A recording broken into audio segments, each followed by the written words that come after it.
Hi everyone. I'm Steph and I'm usually a producer of the podcast at Otherworldly Fundraising. Today I am not only producing but hosting the podcast. For those not familiar with us, we here at Otherworldly Fundraising are a nonprofit organization, and once a year we have a con where we raise money for an organization. This year's con weekend will be September 20th to the 22nd. And this year we will be raising money for mom bombs. And we are taking donations now.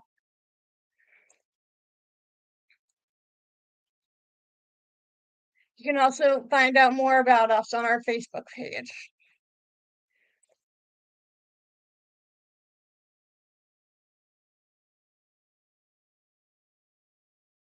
Today I will be interviewing author Megan Bontrager. And Megan is a debut author who wrote a novel called Eye of the Ouroboros. Please welcome Megan. Hi, Megan. Hi. Thank you for having me. So to get started, I figured we would get started by asking you to pitch your book for somebody who hasn't read it. Yes, my book is basically if X-Files took place in the Appalachian Woods and was led by a disaster of a park ranger in search of her little sister. Eye of the Ouroboros is about Theo, who has dedicated her entire life to finding her sister Flora, who disappeared in the woods, in which she now works as a member of the search and rescue team. And what she finds in those woods in search of Flora is something more wildly otherworldly and spooky than she ever anticipated. It's kind of the elevator pitch of it right there. I read your book, and I'm not a horror person, but I enjoyed the book. Like, would you call it a horror novel? That's a good question. When I first started querying this book, I had a really hard time deciding what genre to put in the query. I mean, you could make an argument for cosmic horror, you could say science fiction, you could say urban fantasy. It's I've been marketing it as a crossover between cosmic horror and sci-fi just because it does kind of grow from ooh, what's in the woods to then, the parallel realities and alternate dimensions and things like that. And it does kind of fiddle on the line between those genres. So it's kind of hard to pin down. It wasn't. I found it that it wasn't one of those books where like it was, like a scary book, but there was definitely some like eerie things happening, and you definitely did a great job of like getting like a spooky atmosphere for that book. Thank you. Thank you so much. Did you have a favorite character in your book that you wrote for?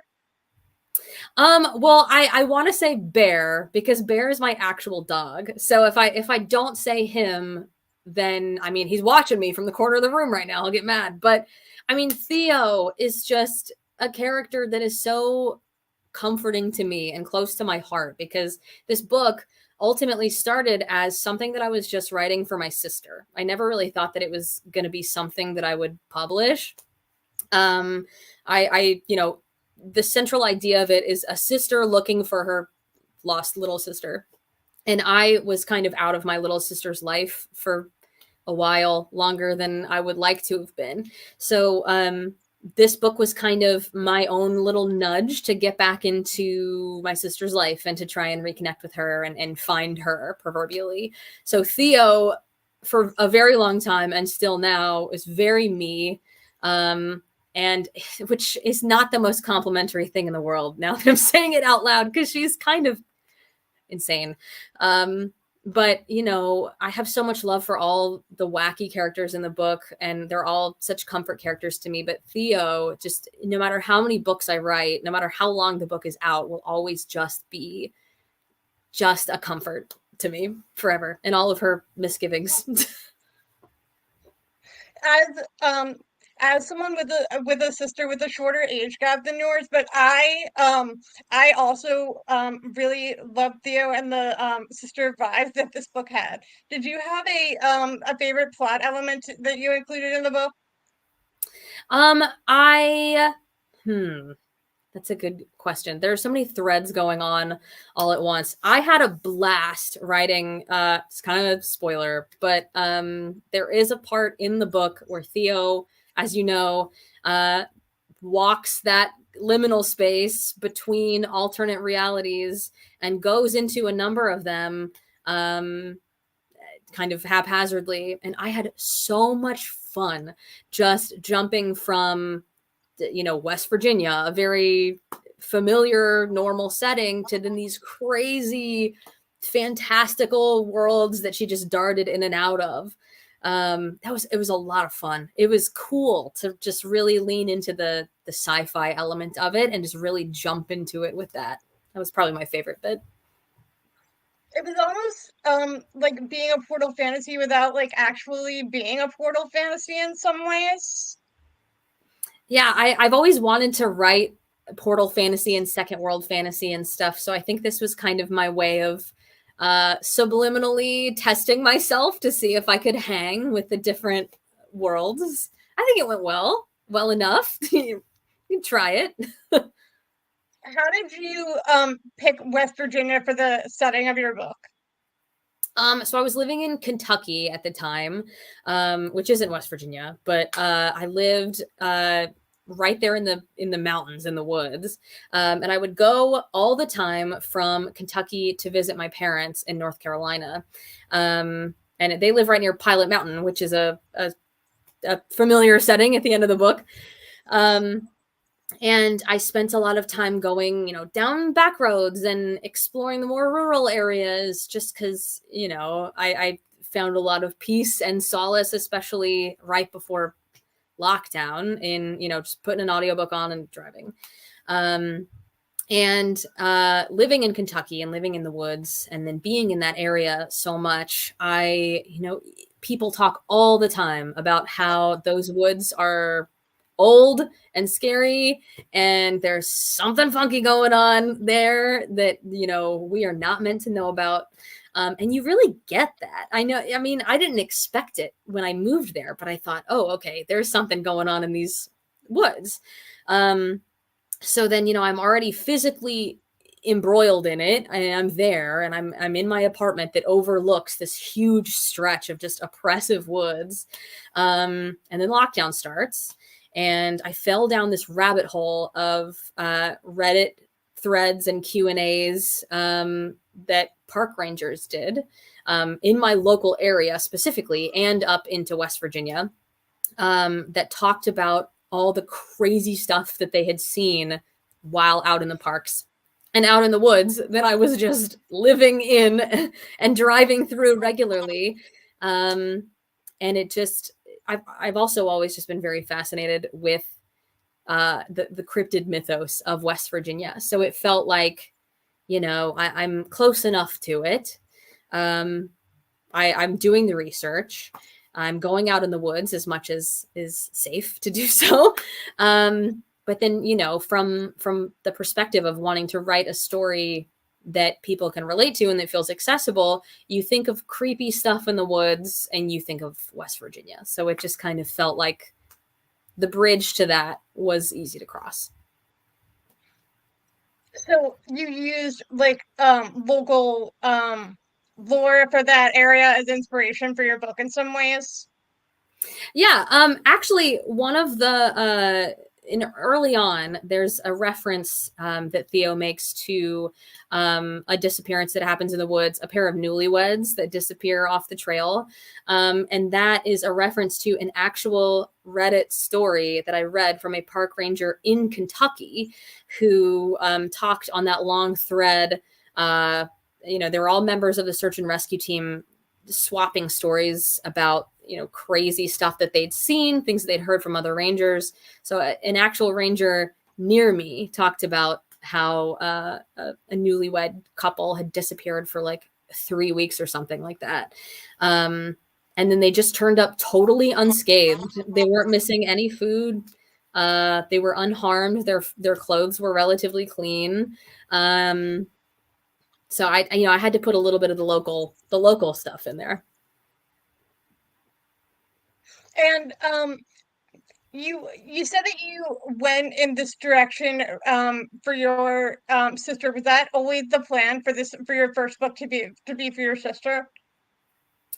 I feel like I do need to write a book for my brother now, because he's gonna feel left out, because I've written a book for one sibling but not the other. I mean, in a way, everything I do is in the hopes that they think I'm cool, and that they will continue to be impressed with me. Got to keep them on the hook, This, now that I'm kind of trying to make a consistent career in publishing, I hadn't really thought about it, because when I like I said, when I wrote this to begin with, the very first draft was just not something that I ever thought was going to be out in the world. But I mean, now that I am writing more and I am doing more things for them, and for myself and for a career, I mean, in a way, everything is for them.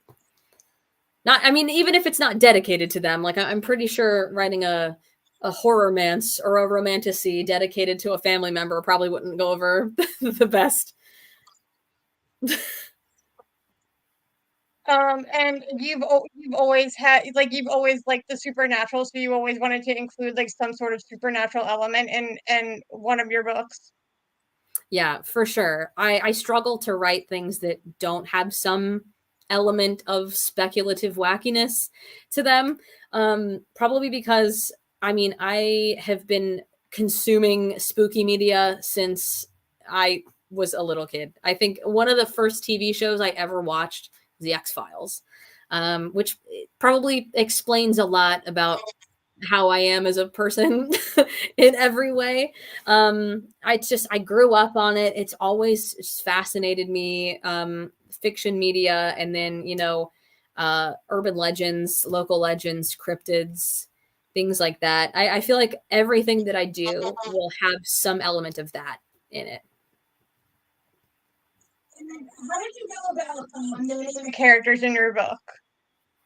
Sorry, what was the question? How did you go about finding the names of your characters in the book? That is the part of the process for me that holds me up always. Names are hard. Names are important. So I exist solely on a baby name website called nameberry.com. When I'm naming characters, I live on that website and I don't come out. So I usually start with a protagonist name. That kind of comes to me organically. I don't know. It clicks and it feels right. And that stays as kind of an anchor.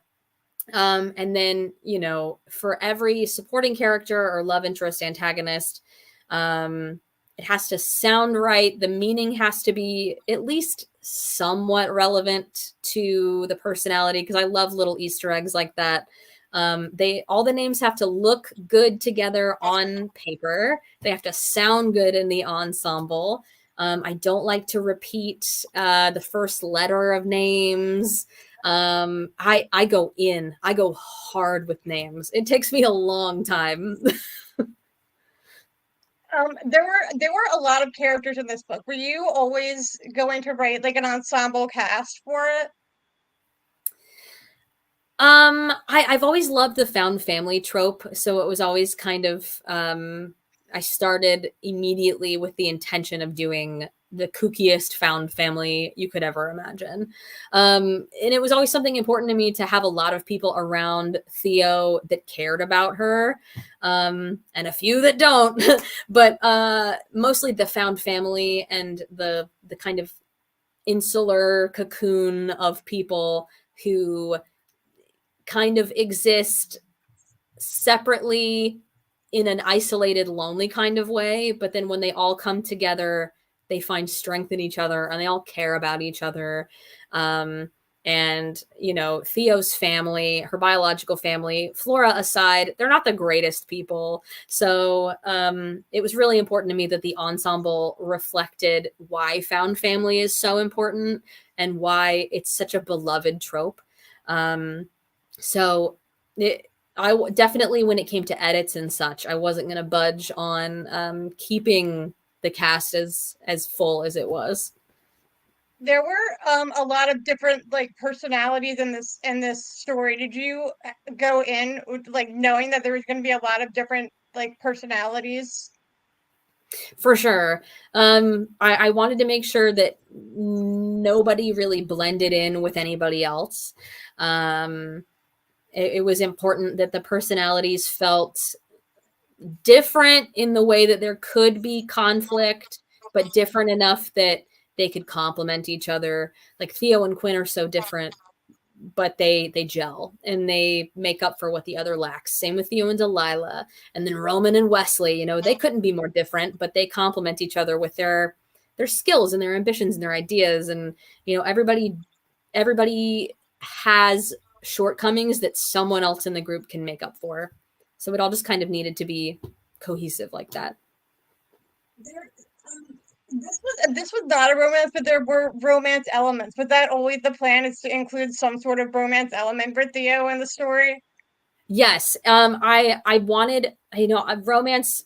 I'm not the best at writing romance. I'm trying to draft something kind of romantic now, and it is like it's banging my head against the wall. But it was important to just have even the slightest bit of queer romance for Theo, because my sister and I are both queer.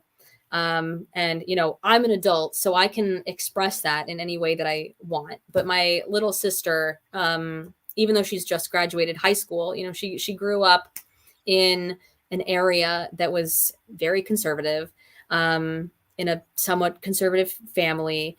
So she couldn't really express herself in any meaningful way. So because this was something that was for her, it was important that, you know, even if the romance isn't the the heart of it, even if Theo's queerness isn't something that's, you know, a make or break of the story, it was important to me that it was put there, that it was focused on, and that it was normalized. Like there's no like, oh, you're gay, you're bi, oh my god, your ex-girlfriend is here, ooh. It was just important to me that, you know, she's queer and it is what it is and it doesn't matter, and she's just as competent as she would be if, you know, she wasn't. Did you what is your writing process like? Like, are you one of those people that goes in with a plan, or does the story kind of write itself as you go along? I wish I could just wing it. Life would be so much easier if I could skip outlining, but I need an outline or I just go hog wild in the wrong direction. I've tried to pants a book before and it was bad. So I have to have an outline. I usually work, first of all, before I can really fill in the connective tissue of a book. I work from goalposts. Which is to say, you know, I'll have an exciting scene in my head that I really want to explore. Like I'll hyperfixate on a song or something that sounds super cinematic, and it makes me think of, you know, a cool fight scene or a chase scene or something like that, something climactic. And so I put that as a goalpost, and then I think of, you know, I just kind of lay out all the cool movie moments in my head, so to speak. And then I have those as markings pretty much throughout the outline. And I think, okay, how can I get from this big scene, this big beat, this big moment in the beginning to here, like what needs to happen, and then from here to here. And once I have those goalposts and I kind of see the broader trajectory of where I need to go, how I get there kind of becomes a little more obvious.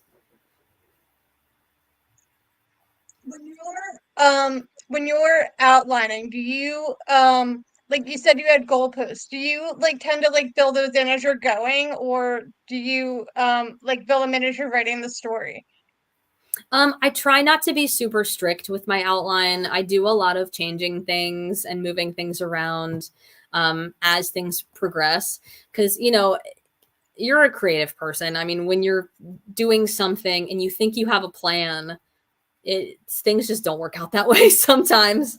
You know, even when I was writing Ouroboros, I got about halfway through and I had this plan for the end, and the way that it was shaping up, with the emotional arcs, the physical arcs, the thematic arcs, it just didn't make a ton of sense to stick specifically to what I had planned. And I, you know, had all these other ideas that excited me a lot more. And so I took a break. I re-outlined, but I kept it a lot looser so that as I was going, I could add things and move things around.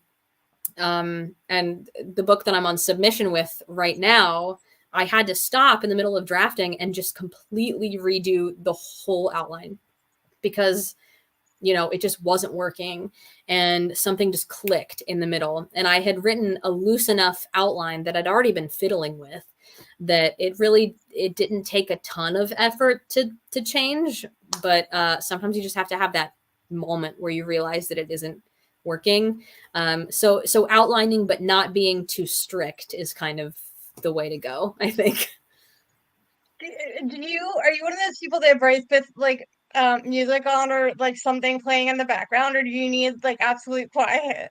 I need music or I will go insane. I have a writing playlist for drafting. And then when I'm editing or revising, I have this 10-hour Skyrim ambient music thing that I put on. It's on YouTube.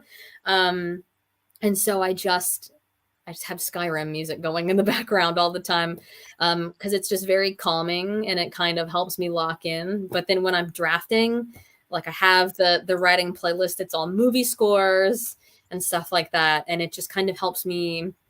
I like to write cinematically. I imagine it like a movie in my head, and it helps to write like that if I have movie music going too. Do you have any songs that were like associated with I of the Ouroboros? Um, I this is gonna sound like I'm stealing it from Stranger Things, but I got there first. Running up that hill, Kate Bush is like the Theo song for me. And then on Muse's last album, they had this song called The Dark Side that they then released an alternate version of. It's literally called Alternate Reality Version. And I thought, okay, that's made for this book. And the original song is like super, it's rock, it's like fast paced, but then the alternate reality version is very slow and dreamy and spooky, and it's chef's kiss. It's so perfect. So those two are the big songs for me. When you're Are you one of those people that that can write like all day long, or do you have to write at a certain time of day? I could write all day long if I had the space to do it. In a perfect world, I could write all day, but I do have a dog and a cat and a husband, and a floor that won't vacuum itself. I dream a lot of going on writing retreats where I can just be in an Airbnb in the mountains or something and just like wake up, have coffee, write until I fall asleep on my desk. Um, but I have a pretty strict schedule. Like I get up, I have coffee, I work out, and then I write for the rest of the day or until dinner, or unless I have something else to do. But yeah, theoretically, I could write all day.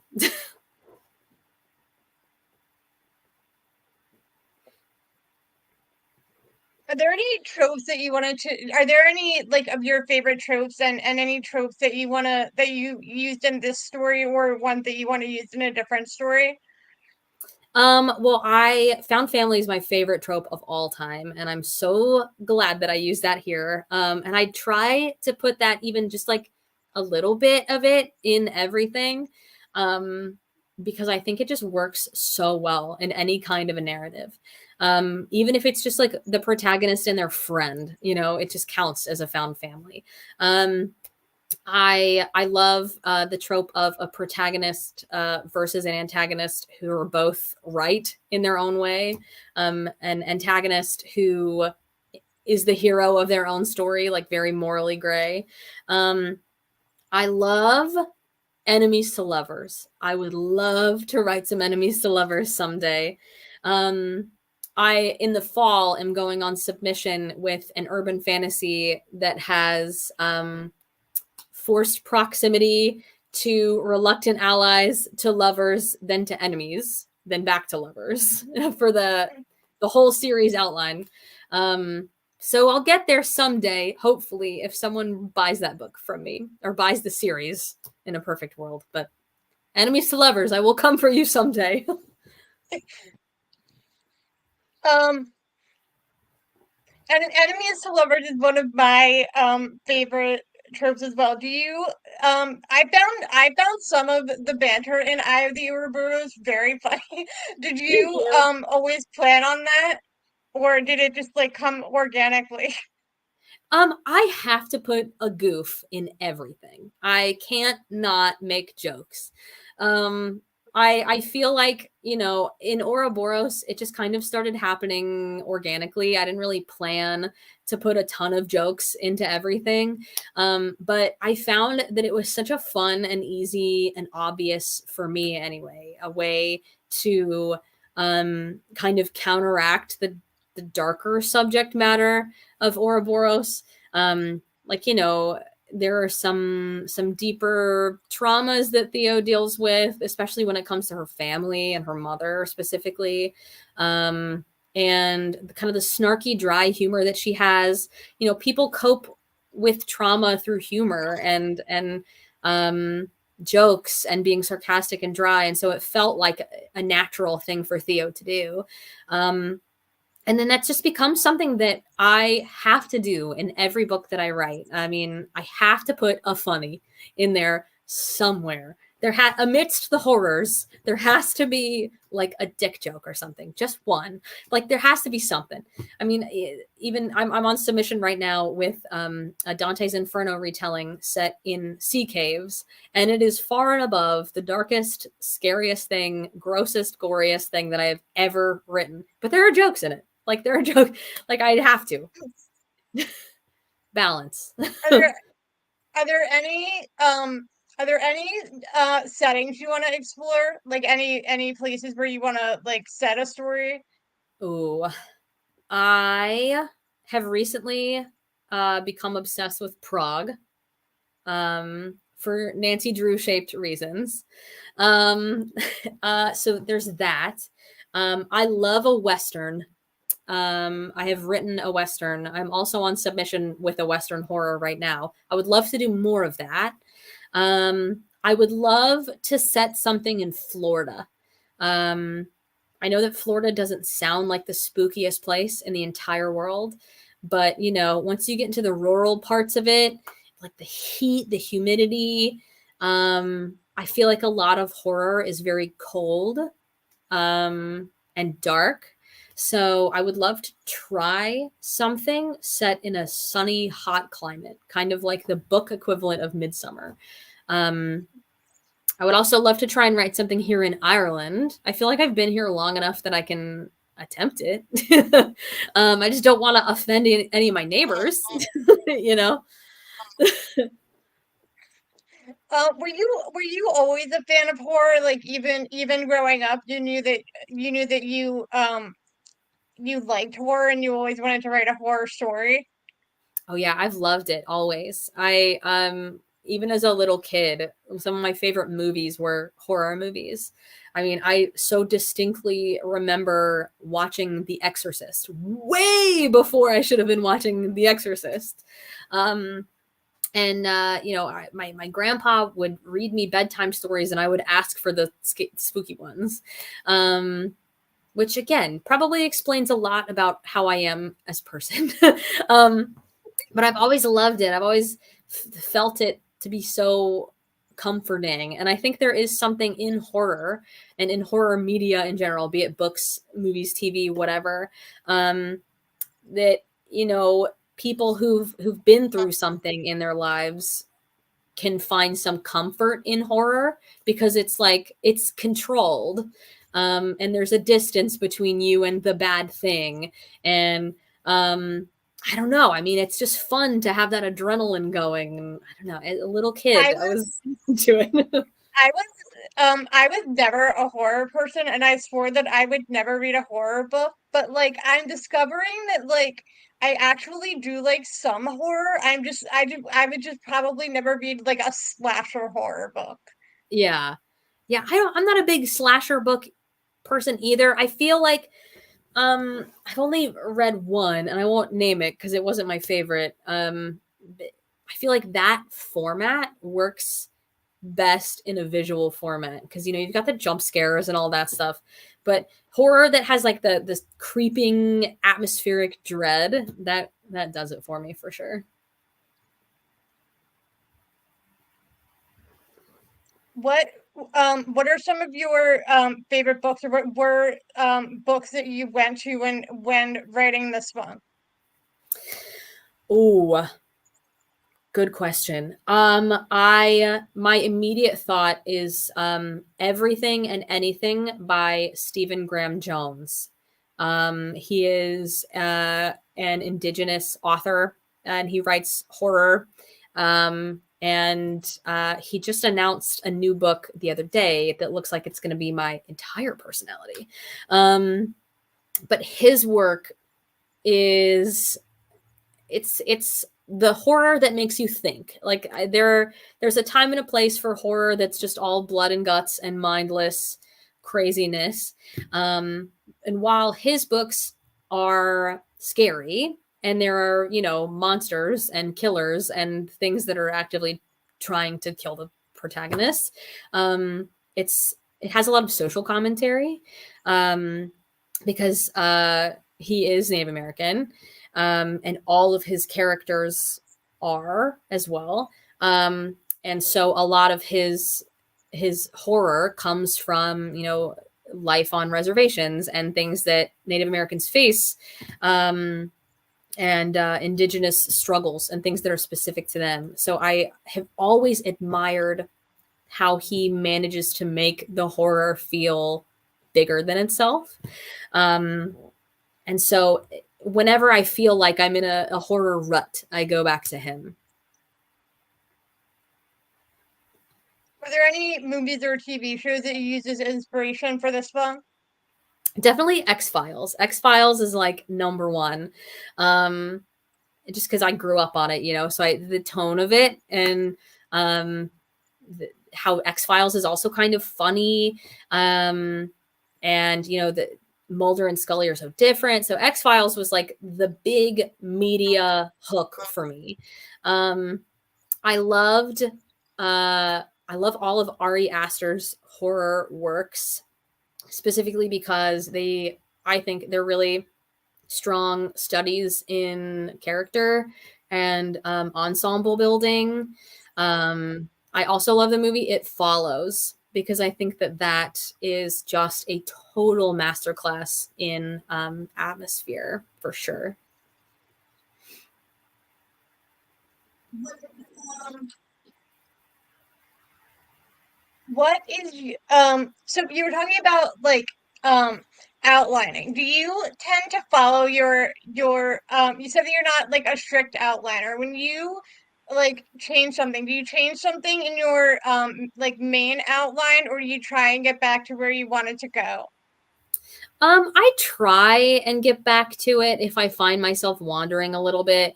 But then I also have to kind of think, okay, why am I wandering? Why is it so easy to deviate from this plan that I had? What's not working? Um, how can I even reroute back to the original road? Or do I need to just, start over?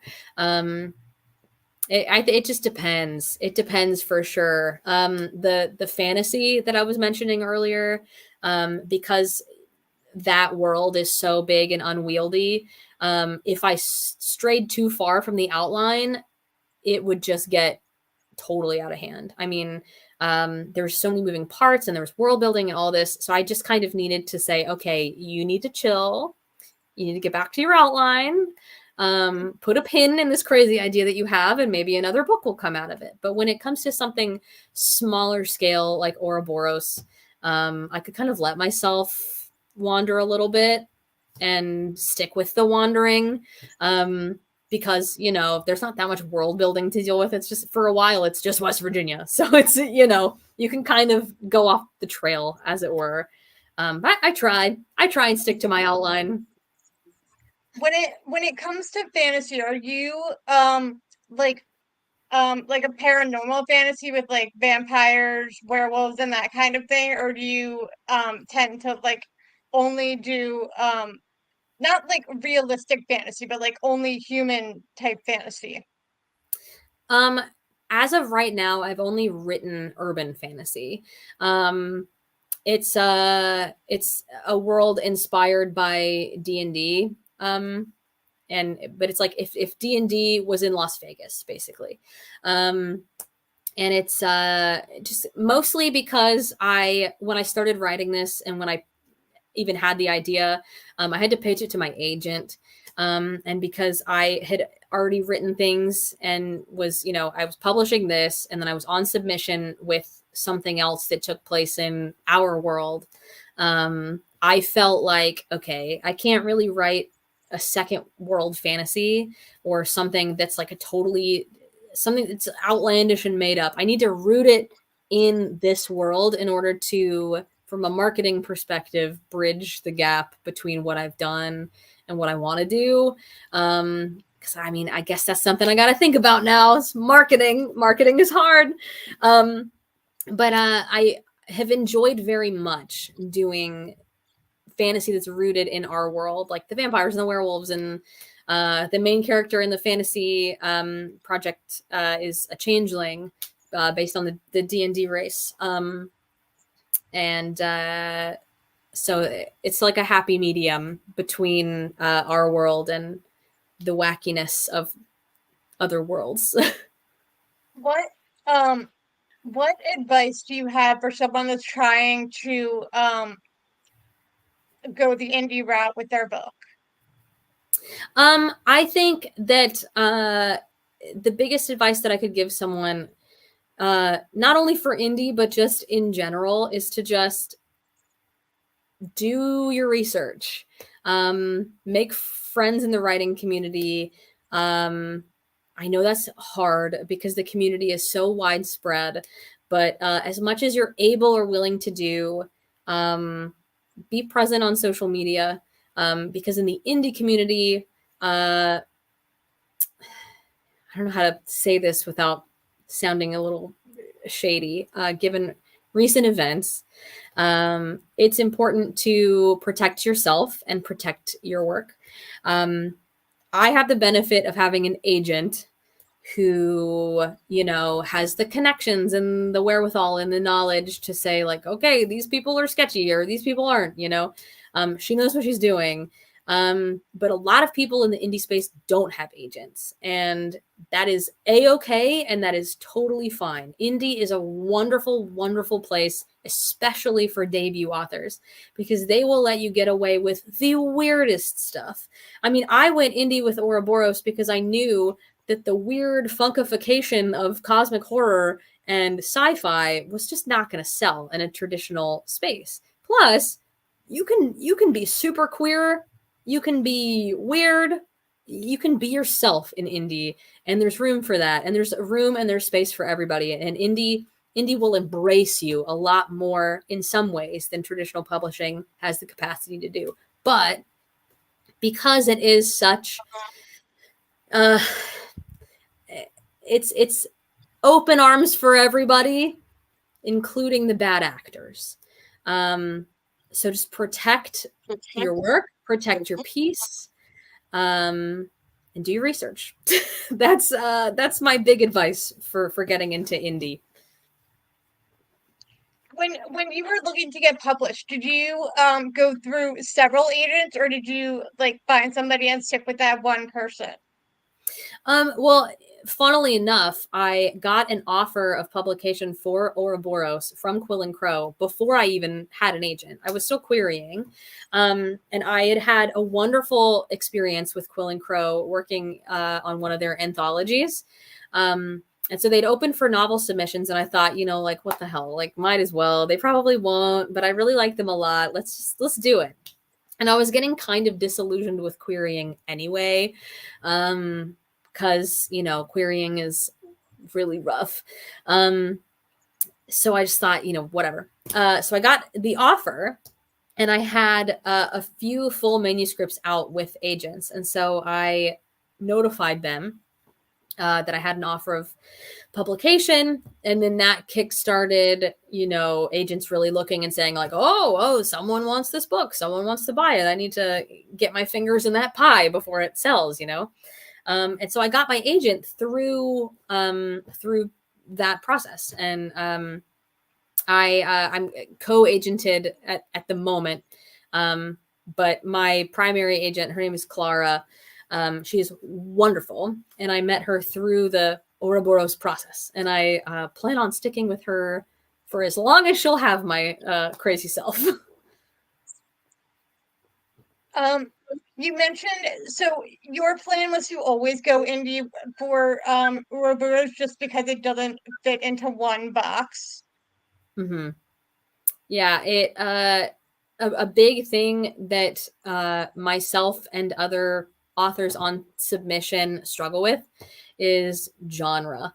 Because traditional publishing, as much as they are in it for the love of the books, they're also in it because it's a business. And they think we want to get and sell what we know will fly off the shelves, what we know will make us money. And a lot of people don't want to take a chance on weird genre crossovers. Something like straight horror, straight up urban fantasy, straight up romance, what that will sell. It'll sell because it always has. But something like, Ouroboros, that's very much horror and very much sci-fi, is kind of funky, and it doesn't work for everybody. So there's no guarantee that it'll sell. But publishing is an ever-growing organism. So there's always a chance that things could become normalized or popular, like horror and romance. So maybe there'll be a day when Ouroboros gets snatched up again by something traditional, and then cosmic horror sci-fi will become the new horror romance or romantasy or whatever the case may be. But at the time, I did know that indie was probably where it was always going to end up, just because, like I said, they are more willing to take chances on funky stuff. Did you ever consider self-publishing, like just to get your story out there, or did you always like want to go through an agent? I've always, from the jump, I wanted to get an agent and really try and do the traditional thing eventually. Just because I would love to self-publish, but I'm really bad at social media. So I am not confident that I would be able to sell enough copies to, make a living off the self-publishing thing. And it's incredibly expensive. Like the cost of covers and editing, and going through the process of getting it up on sites and such, it's very expensive. And I feel that it's an art form. People who self-publish and then successfully market their books, they're working harder than a lot of people I know. I mean, I have a mutual on Twitter who wrote a dark romance book that came out recently. It's called The Poisoner. And she has marketed the hell out of that book. Oh my goodness. She's everywhere. And I mean, it's just astronomical how she's just everywhere on TikTok, Twitter, Instagram. I mean, she's done a fabulous job of marketing in a way that I know myself. I am media illiterate, and I just could not do that. So self-publishing would be a non-starter for me.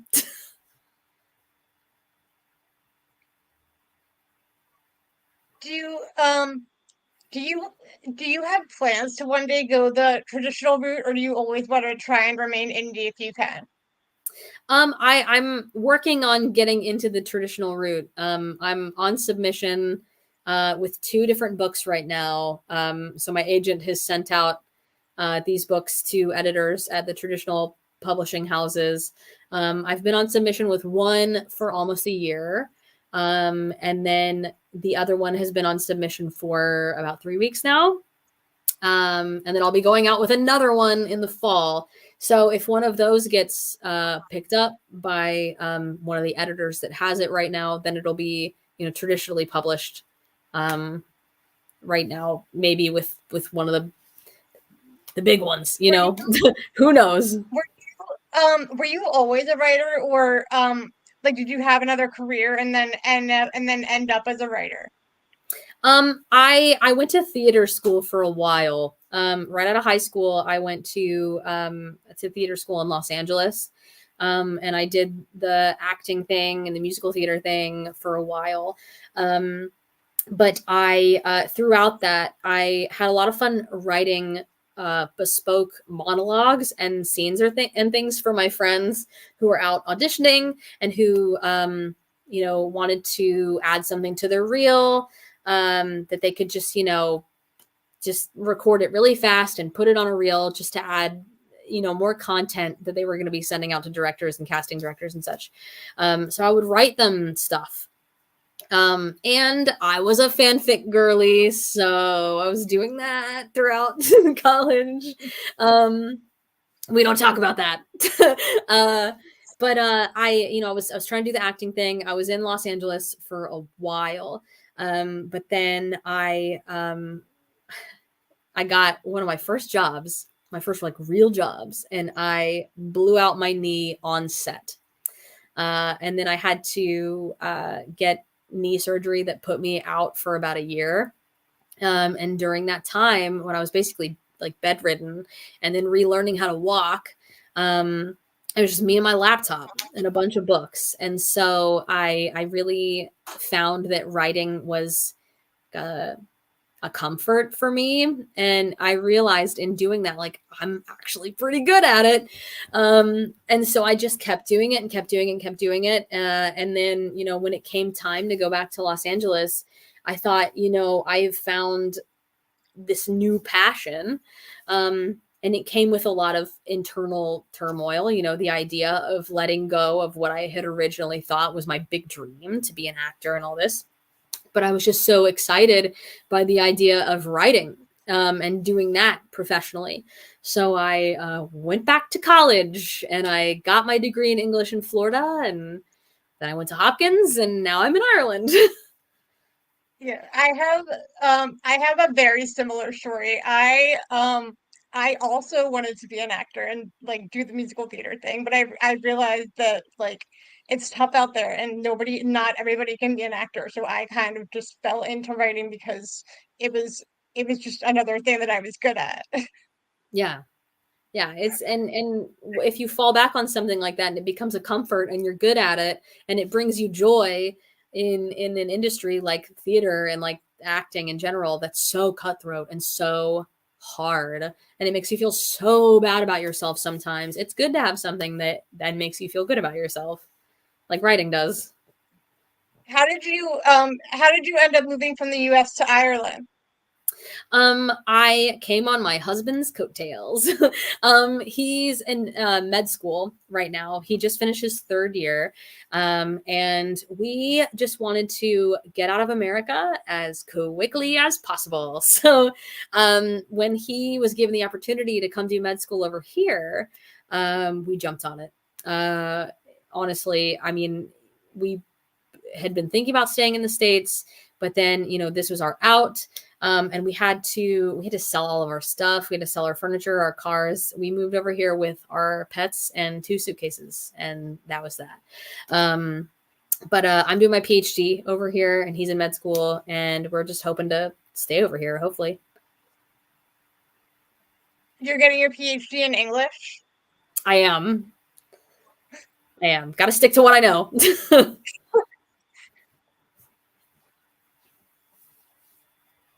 Um, do you find that like you read books of your genre as you're writing, or do you tend to read different books so you don't do the same thing that someone else has already done with your genre? I try to read what's kind of what my book would be on the shelf next to things that have been out in like the last 5 years. I try to keep up with new releases, particularly in the genres that I'll be working in. But as I'm writing, as I'm drafting something, I feel like I just kind of subliminally drift toward other things. Like right now, I'm drafting a Southern Gothic horror, and I'm reading A Fragile Enchantment by Alison Saft. So it's like it could not be more different. But I need that kind of to I don't know. I don't want to feel influenced by any other horror that I'm reading while I'm writing horror. And then if I'm writing fantasy, I don't, I kind of have to keep it separate in my head. But if I'm doing a lot of research before drafting something, I'll stick to the genre pretty closely. What's your writing community like? Like I know that most writers work alone, but do you have a community of people who read your work early, like even before the advanced reader copies, and do you like take edits that way? Yeah, I'm in a few Discord servers. That's just all writers. We all met on Twitter. Um, and it's just a very small group of people, and we all exchange manuscripts when we're able. I have a few friends who always read things first. My good friend Grace is always like the first stop where any book will go, because I know that she, in the gentlest way possible, in the most British way possible, will tell me if it's garbage or not. So I have to, shop it to Grace first. She'll tell me if it's just hot flaming crap, and then I can carry on. But I think it's really, really, really helpful to have eyes on it before I send it to my agent. Just because I feel like, not only do I not want to waste my agent's time, I don't want to waste my time. So I want to make sure that, it can be in the best shape possible. And, I want to make sure that my friends like it, because, they're readers too. They're my contemporaries. So I want to write something that my contemporaries would like as well. When it comes to reading, do you have a favorite genre? That's hard. I bounce around so much. I go through phases. I don't know, like once every full moon, I'll find myself on a rom-com kick. And then, I'll like wake up one morning and be like, "Huh, where's the horror books?" I always come back to fantasy, always, because that's just like a safe zone where nothing can hurt me, is in the fantasy books. But yeah, I go through such interesting phases. Like right now, I'm really into romantasy, and gothic horror. But then next week I might be like hounding for vampires or romance or something. I don't know. It's very changeable. It's hard to. I don't have a favorite, I don't think.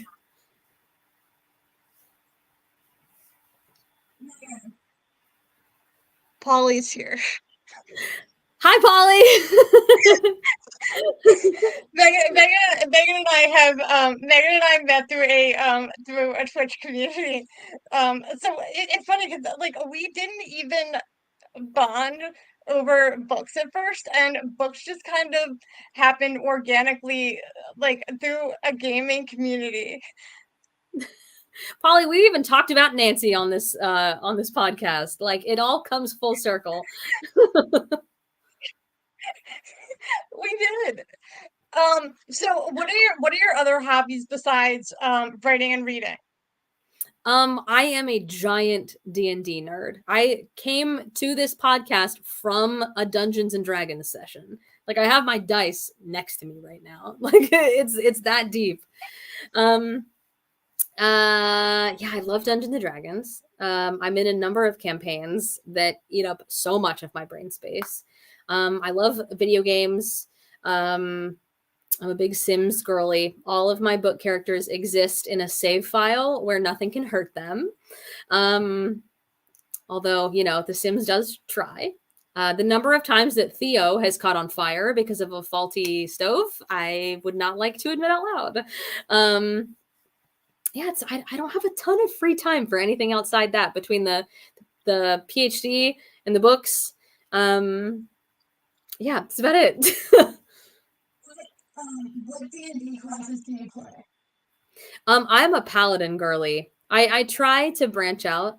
I played a wizard in a one shot recently. It was a level 20 one shot. Um, and I have some pretty proud moments from that because my wizard was beyond busted. But I love a paladin. I love a woman with a sword. What can I say? And what D&D races do you tend to play? I find myself living in half elf world most of the time because they're just so versatile.